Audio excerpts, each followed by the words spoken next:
Doctor Purnima Gopinath லாட்டன். இன்னைக்கு நம்ம என்ன ப்ராக்டிக்கல் பண்ணியிருக்கோம்னா டெர்மாபேஷன் பண்ணியிருக்கோம். அது மைக்ரோ டெர்மாபேஷன். ஸோ மைக்ரோ டெர்மாபேஷன் யார் பண்ணியிருக்காங்க? என்னோட ஸ்டூடெண்ட் பண்ணியிருக்காங்க. ஸ்டூடெண்ட் சொல்ல முடியாது, அவங்க 25 இயர்ஸ் எக்ஸ்பீரியன்ஸ் பியூட்டிஷியன், பெரிய அகாடமி ரன் பண்ணிகிட்ருக்காங்க. இப்போ காஸ்மெட்டாலஜிஸ் கோர்ஸ் நம்மக்கிட்ட கற்றுக்குறாங்க.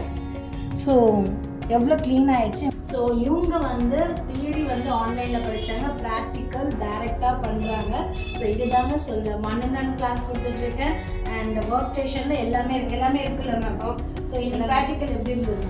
சூப்பராக ரிசல்ட் தெரிஞ்சிச்சா? மைக்ரோ டெர்மாபேஷன் வேறு எங்கெங்கே யூஸ் பண்ணலாம்? பாடிக்குள்ளே யூஸ் பண்ணலாம், தைரியமாக பண்ண முடியும். அவ்வளோதாங்க. ஆன்லைனில் படித்தாங்க, ஒரு நாள் ப்ராக்டிக்கல் பண்ணாங்க. ஒரு நாள் கூட இல்லைங்க, ஒரு ஹவர்க்குள்ளே 1 ஹவர்லேயே நீங்கள் எப்படி இருக்கு செக் பண்ணுங்கள். உங்களுக்கும் ஃபர்தராக இது மாதிரி